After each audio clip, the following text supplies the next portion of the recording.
real quick. I just wanted to acknowledge a lot of guys that don't get a lot of credit for any success that we have and are more responsible for the success that we have more so than even me. And that's, Marcus West, our D-line coach, Matt Edwards, also D-line coach, Christian Taylor, Al Holcomb, and Alvin Vaughn with the linebackers. And then in the secondary, Joe Dana, Jamal Adai, and Scott Booker. Those guys have done a tremendous job. And, we wouldn't even come close to having any success that we've had if it wasn't for those guys. So just want to give them a shout out. So I'll open it up for questions. Hey, Bobby, since you started there, what's it been like, your first half a season run through, not only like developing a cohesive defense, but a coaching staff and working together with all these guys, some new pieces, some guys that you've known. What's the synergy been like? Because on film or watching the tape back yesterday, it looks like things are going really well.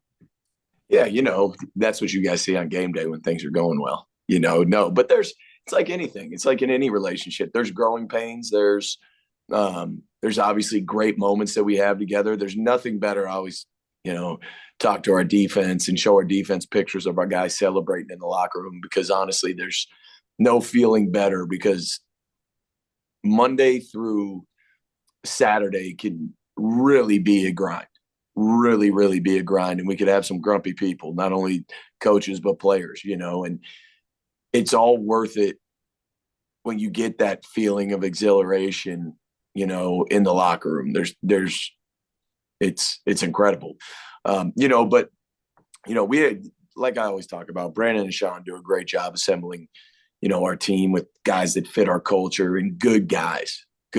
And everybody's a different personality, so you got to deal with different personalities. And it's the same with the coaching staff. We put together a really good coaching staff, a new coaching staff with a lot of new faces. And, we're still, like any relationship, we're still trying to get on the same page and make sure we're all on the same page with certain things. And we've done a good job with that. And, credit to our staff. They've done a great job. And one more quick, were you able to enjoy that Josh Allen play on 4th and 2, or are you in that moment so concerned with what's about to happen after that series ends? So, I believe the last 2 weeks we played, they both kind of ended in offensive touchdowns, right? Like last minute.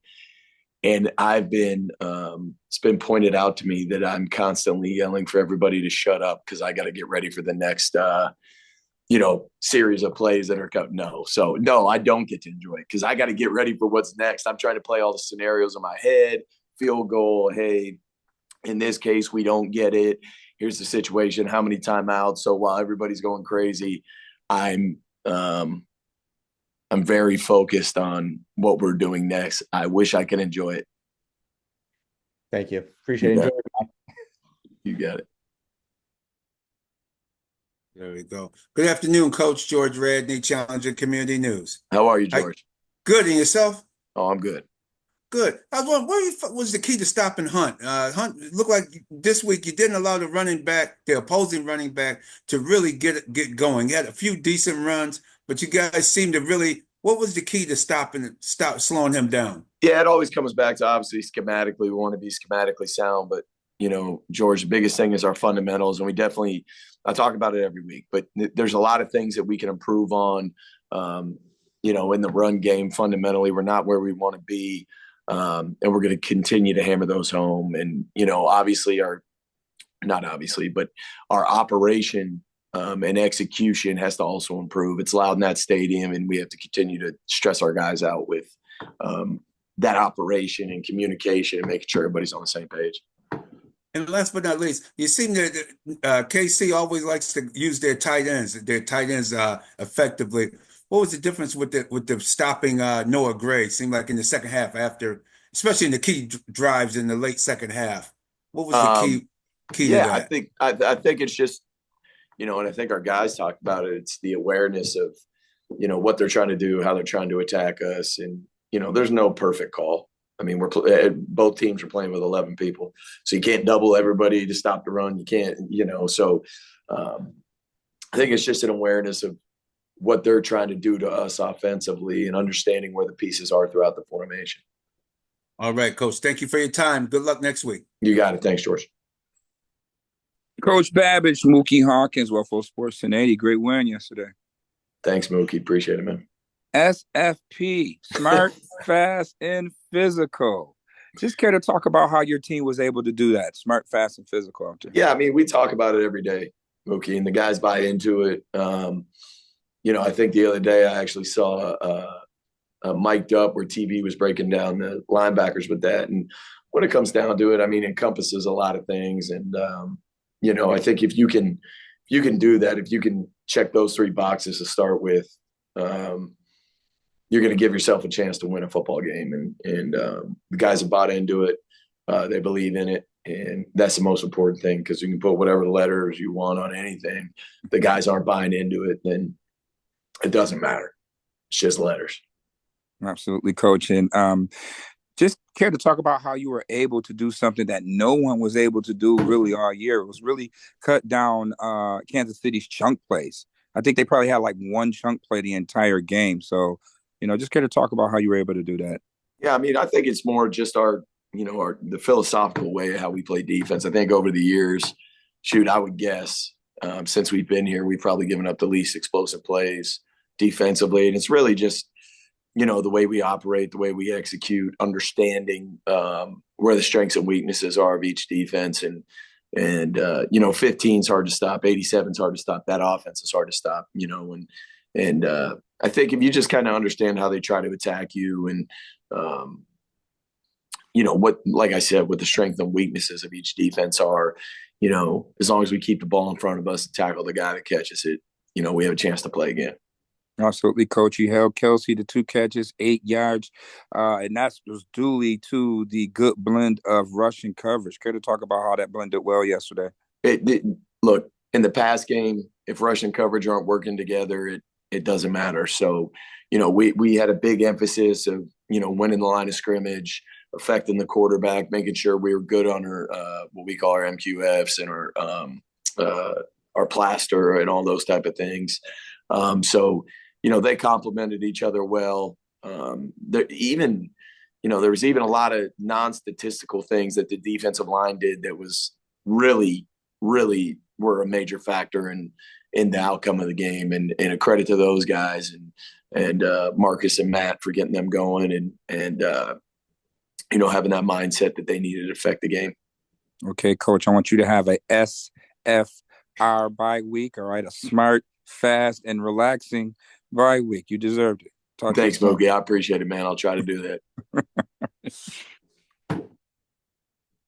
Hi, Bobby. How are you? Good. How are you? Good. Mookie touched on it a little bit with the rush yesterday. Keeping Mahomes in the pocket. How did you guys go about kind of reshaping the pocket, even after the snap, where there was a couple plays where maybe the edge guy got a little too deep, but your tackle was able to kind of slide over and protect that gap and not let him get out to the side? Yeah, we had a pretty clear plan that the defensive line coaches came up with that was really good on how we wanted to rush. Based off the package we were in, the defense we called, whatever, where they could take their shots, So there's a whole system that we went in with and the guys bought into it. And, there were still some things in there that we could have done better, but it's coming up with a plan and executing the plan. How would you assess how your defensive line has played this year? Obviously, there's not a lot of huge sack numbers, but they create a lot of chaos. I mean, you look back at Von last week on that screenplay, he didn't get a sack, but he created that. Greg created a sack yesterday without getting credit for it. It just seems like there's a lot of chaos without the numbers. Yeah, I think that goes to an unselfish mindset. To us, the only stat that matters is a letter. That's the only stat that matters is a letter, and that's a W. So, their mantra in that specific room is 4 = 1. 4 = 1, and they truly love each other. They like to see each other have success, and I think there's a maturation process with that. like our offense says, if we just follow the plan, everybody will eat at some point. You just can't go chasing plays. I think Greg mentioned last night the only stat that matters is the letter. So it's probably good to know at least someone's listening there. Yes, because not a lot of people listen to me in general. Terrell, what makes Terrell so good? With those quick decision plays or on the box. He had a big play yesterday as a spy where he turned that into a sack, and he just seems to have real just control over the defense right now. Yeah, I mean, you've watched him. I mean, he's just a football player. He's just a football player, and he's in complete control of the operation. He's, he is the unquestioned, signal caller leader of our defense, and showed a lot of fire yesterday. And the work TB puts into it is a good, case of where if you work your tail off at something and pay attention to the details and all that, things will happen the way they're supposed to happen. And we need him to continue to make plays for us. He's made some critical plays throughout the last 2 years, and can't say enough about Terrell Bernard. There's been a number of incidents over the season where maybe there's a breakdown and you could see him get on somebody about it, and rarely at that time do they go back at him. How much does that just show the respect that those guys have for him and his control of defense and just his respect as a leader? I just think, like I just said, just shows you exactly what I just talked about, which is that he's in complete control of it, and he's in charge when he's out there. So, and the guys know that it is what it is, and we're all professionals. Thanks. You got it. Hey, Bobby, thanks for taking some time here. I just wanted to ask you quick about kind of your opening statement there. Was there anything in specific that made you want to shout out your defensive assistants this week, or just generally thought they were some praise? You just think about it, that I'm on this, press conference every week, and really I'm just a piece of the puzzle. Those guys work their tails off. They're detailed, smart.